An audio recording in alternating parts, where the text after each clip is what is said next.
Yo, assalamualaikum warahmatullahi wabarakatuh. Selamat sore buat teman-temanku semuanya, khususnya yang sudah ada di YouTube Solusi Hutang MB ya.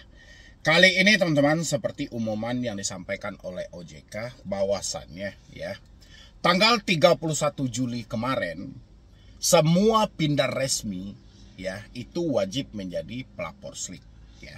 Kedepannya pindar tidak bisa asal memberikan pinjaman terhadap si broker mereka atau si calon nasabah mereka. Banyak hal yang mereka harus lakukan. Pertama, mungkin mereka bisa cek dulu credit scoring melalui slik tadi ya, atau melihat dulu track recordnya itu sepanjang proses orang ini melakukan kredit, apakah mereka ada hal-hal sehingga memasukkan nama mereka pada catatan hitam ataupun BI checking. Dan habis itu OJK juga telah membentuk satu aturan, yang mana aturan itu sejak 31 Desember 2023 yang diberlakukan sejak awal Januari 2024.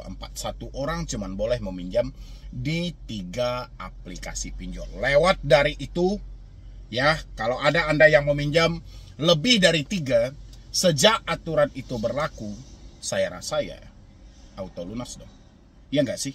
Karena 1, 2, 3, 4, 5, 6, 7, 8. Kalau Anda berhasil mendapatkannya ya bansos. Salah siapa? Salah mereka sendiri. Kenapa mereka tidak mengikuti aturan yang berlaku? Ya, penyerahan data telah diminta sama OJK.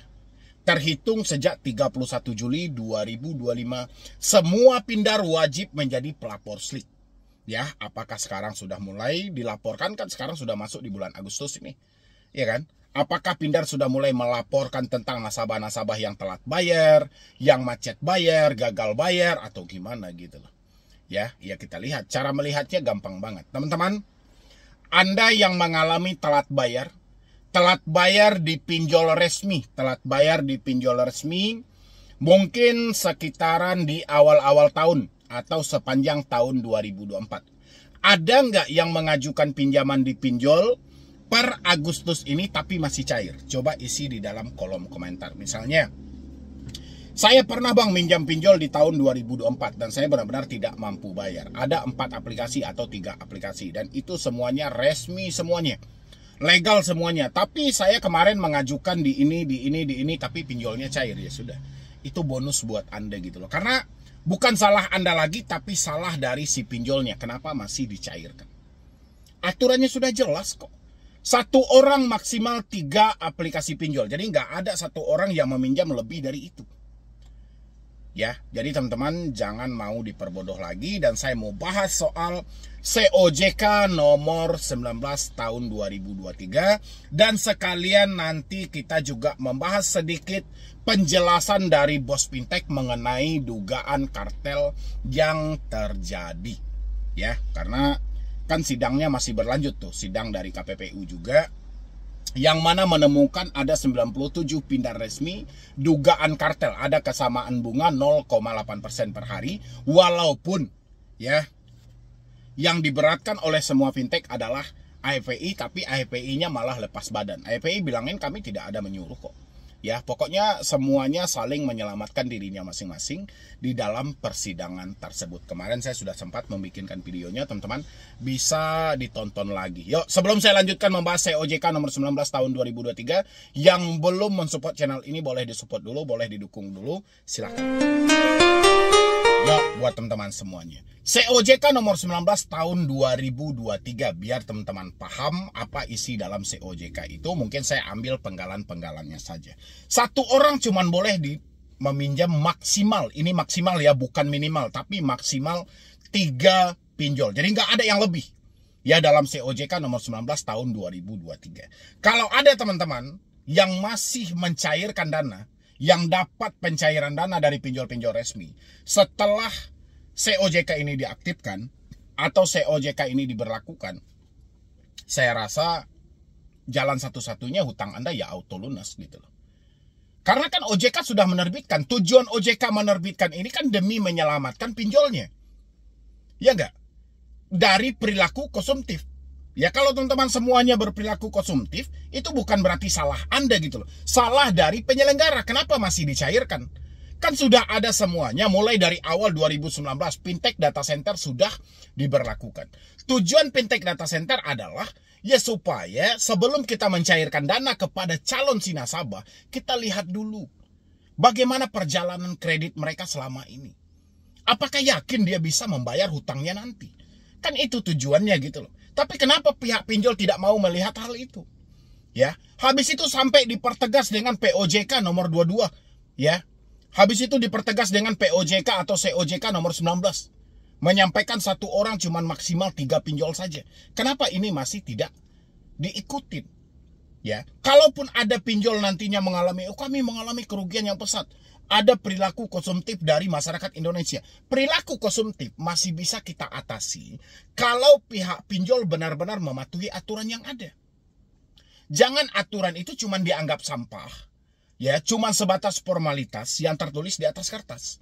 OJK sudah mensuarakan POJK nomor 19 tahun 2024 diberlakukan 31 Juli 2025. Semua pindar menjadi pelapor slik. Tujuan pelapor slik ini bukan semata untuk memblacklist saja, tapi lebih mengatasi supaya pindar ke depannya tidak mengalami kerugian.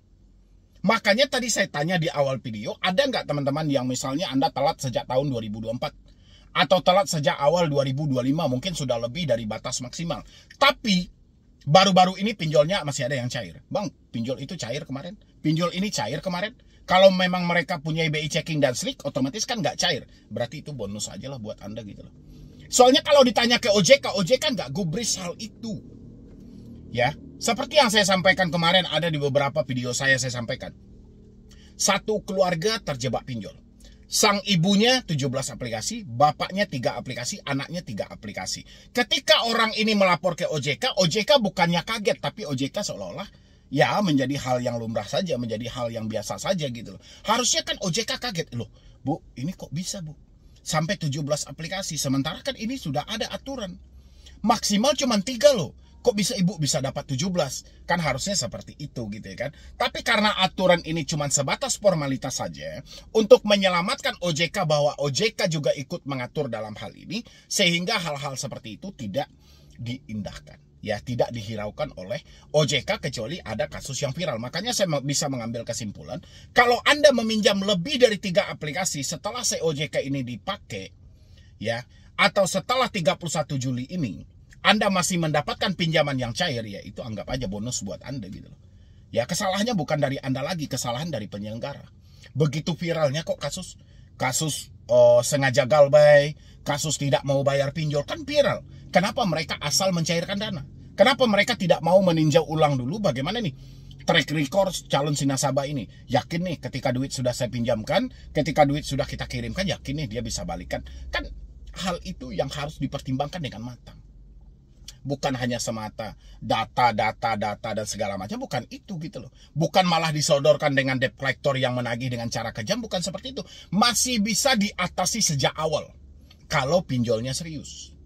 Ya, jadi supaya membuat pinjol itu serius, teman-teman yang meminjam lebih dari 3 sejak Januari 2024 sampai 31 Juli ini, kalau ada yang masih mencairkan dananya, ya sudah, itu bonus saja lah buat Anda gitu loh. Salah mereka sendiri. Kenapa tidak mematuhi aturan yang ada? Maksimal loh, maksimal 3. Jadi nggak ada cerita maksimal 17, nggak ada cerita maksimal 20, nggak ada, aturannya itu 3 cuman. Ya, ini tingkat kemampuan membalikkan dana tersebut. Ya, jadi teman-teman jangan mau diperbodoh-perbodoh lagi dengan pinjol-pinjol. Kalau misalnya Anda meminjam lebih dari 3, ada 5, ada 7 dan segala macam, ya sudah, abaikan saja. Ya, cuman itu jalurnya lagi teman-teman, supaya membuat pinjol ini sadar bahwa ada aturan yang membatasi. Kalau nggak kita bikin pinjol ini sadar, percuma OJK setiap hari bikin aturan, nggak ada gunanya gitu loh. Ya, paham ya teman-teman? Jadi kalau ada yang masih mencairkan setelah 31 Juli, padahal Anda sudah telatnya dari 2024, awal 2025, tapi setelah 31 Juli ini masih ada pinjol yang cair, Anda isi di dalam kolom komentar. 7 aturan ini sebenarnya itu sudah membantu teman-teman semuanya, terutama yang telat bayar pinjol atau tidak mampu bayar pinjol. Aturan terbaru itu dibentuk oleh OJK itu demi menyelamatkan Anda semuanya. Tapi sayang banget ya teman-teman, itu masih banyak yang mengabaikan. Bahkan sampai sekarang itu masih banyak yang tidak paham dengan aturan yang dikeluarkan OJK. Padahal itu demi keselamatan Anda semuanya gitu loh. Jadi terkadang saya juga gak habis pikir ya dari teman-teman semuanya. Lebih mementingkan mencari aman atau tidak, boleh menghubungi keluar kondar atau tidak, boleh mendatangi kita ke kantor atau tidak. Padahal kita sudah ada aturan, yang mana aturan itu ya menyelamatkan Anda gitu loh. Ya, bahkan bisa hutang itu tidak perlu Anda bayar lagi secara online gitu loh. Anda bisa lanjutkan secara offline nantinya. Aturan itu sudah lengkap dibikin OJK. Ada 7 poin yang disampaikan di dalam itu. Saya pun yang membuat video mungkin sudah berulang-ulang kali. Mungkin mereka yang sudah nonton-nonton saya itu mungkin sudah bosan dengan hal-hal seperti itu. Tapi kita apa boleh buat gitu loh. Ya, yang saya bilangin hari ini ya mungkin temanya yang kita ambil mungkin sama, tapi orang yang menontonnya yang berbeda gitu loh. Kenapa hal ini selalu terus-menerus saya ulang? Karena ini satu-satunya yang bisa menyelamatkan Anda dari jeratan pinjaman online yang selalu melakukan penekanan dan pengancaman, dan Anda kebingungan apa yang harus dilakukan. Ini ada 7 poin penting. Tolong teman-teman semuanya dihafal, dan nanti Anda cari tahu pinjol mana kira-kira yang tidak sesuai lagi dengan aturan yang berlaku. Hutang Anda lunas gitu loh. Ya, hutang Anda selesai. Ngapain lagi kita bayar coba? Ini ada aturan, tapi aturan tidak mereka patuhi. Tapi kalau aturan itu Anda tidak mengetahui, ya Anda nggak bisa berargumen. Anda nggak tahu mana yang diperbolehkan dan mana yang tidak diperbolehkan. Seakan-akan semua yang diucapkan debt collector itu adalah hal yang dibenarkan. Padahal enggak. Ya, dia ada mekanismenya teman-teman semuanya. Mulai penerapan bunganya seperti apa, persi penagihan seperti apa, denda seperti apa gitu loh. Untuk bertanya seperti apa, kontak darurat gunanya buat apa. Kita harus tahu hal-hal seperti itu gitu loh. Jangan kita hanya tertumpu. Kapan DC datang ke rumah? Daerah mana yang mau dikunjungi? Telat berapa lama mau datang? Nanti saya dipenjara nggak? Nanti saya diproses hukum nggak? Itu sudah basi teman-teman semuanya. Ya, kali ini saya mau bahas itu buat teman-teman semuanya. Terutama yang baru telat-telat bayar di 96 pinjol legal atau pindar resmi dari OJK. Anda catat ini baik-baik dan simain sampai habis, jangan di skip juga. Ya, tapi sebelumnya seperti biasa yang belum support channel ini silahkan disupport dulu teman-teman. Saya live setiap malam teman-teman di YouTube Solusi Hutang MB ini. Saya selalu mendapatkan dengan hal-hal yang sama gitu loh. Bang, DC kira-kira menghubungi keluar kondar gak? Kira-kira kalau galbay di sini aman gak ya? Bang, DC di daerah ini ada gak ya? Gitu loh. Bang, boleh gak sih DC itu mendatangi kita atau menagih kita sampai ke kantor? Nah, ini jangan hanya sekedar Anda tonton, tapi Anda pahami dan Anda hafal. Ya, jadi Anda tidak sibuk lagi bertanya-tanya mana yang diperbolehkan dan mana yang tidak diperbolehkan. Kalau Anda menemukan tidak sesuai lagi dengan aturan yang berlaku, tolong hentikan semua pembayaran yang ada gitu loh. Cari tahu nama aplikasinya, hentikan pembayaran yang ada. Itu yang paling tepat teman-teman. Kalau enggak, untuk apa aturan ini diterbitkan kalau tidak ada sanksi yang tegas dalam hal itu? Ya, untuk yang memberi sanksi ya Anda yang mendapatkan hal itu. Oke, Anda lihat di sebelah saya. Di sini ada namanya aturan terbaru penagihan kredit. Mungkin Anda udah nggak asing, sebagian orang mungkin sudah nggak asing dengan hal ini. Saya sengaja mengambil pengulangan hal seperti ini, bukan konten yang nggak ada. Tapi orang-orangnya belum bisa kita tingkatkan, jadi harus mutar di sini dulu. Ya, yang paling pertama tidak menggunakan cara ancaman, kekerasan atau tindakan yang sifatnya mempermalukan konsumen. Ya, contoh-contohnya itu contoh Anda mengalami telat bayar, Anda tidak mampu bayar. Ya, habis itu kontak darurat Anda dihubungi. Ya, dia langsung menagih menyampaikan hutang-hutang Anda, itu tidak diperbolehkan. Atau misalnya kontak-kontak di telepon Anda itu dihubungi. Dia sampaikan, tolong sampaikan kepada si A, tolong bayarnya hutangnya di aplikasi kami totalnya sekian. Itu tidak diperbolehkan. Itu salah satu bentuk menggunakan cara ancaman kekerasan, tindakan yang sifatnya mempermalukan. Ya, sampai dia sampaikan kalau dia tidak melakukan pembayaran berarti Anda sekongkol dan segala macam. Anda cari tahu buktinya, simpan nama aplikasinya, tolong kompak dalam hati Anda, hentikan pembayaran secara online, minta mereka untuk datang ke rumah Anda. Ya, nanti di akhir video saya juga jelaskan apa yang perlu kita pertanyakan ketika kita berhadapan langsung dengan debt collector pinjol. Yang jelas tanamkan dulu dalam pemikiran Anda, jangan serba takut lagi. Anda harus bedakan tuh, mana yang diperbolehkan dan mana yang tidak diperbolehkan. Kalau mereka sudah melanggar aturan, Anda harus mempertegaskan diri Anda gitu loh. Jangan mengikuti drama mereka. Ya, itu untuk poin yang pertama ya teman-teman ya, tidak menggunakan cara ancaman, kekerasan atau tindakan yang bersifat mempermalukan konsumen. Itu yang pertama. Yang kedua adalah tindakan menggunakan tekanan secara fisik maupun verbal. Dia tidak boleh lagi melakukan pengancaman-pengancaman, ingin mencegat, menculik, mencelakai dan segala macam. Baik itu melalui telepon, melalui WhatsApp dan segala macamnya. Ya, biasanya kalau sekarang kita menemukan debt collector yang melakukan pengancaman, mereka tidak mau lagi menyebutkan nama aplikasi. Hanya saja si konsumen tidak enak hati. Contoh kayak Anda kalau sudah menerima chat dengan kata-kata kasar, itu hati Anda tidak enak sama sekali. Ya, padahal hal itu tidak diperbolehkan dan mereka pun yang menyampaikan hal seperti itu, mereka tidak berani menyebutkan nama aplikasi.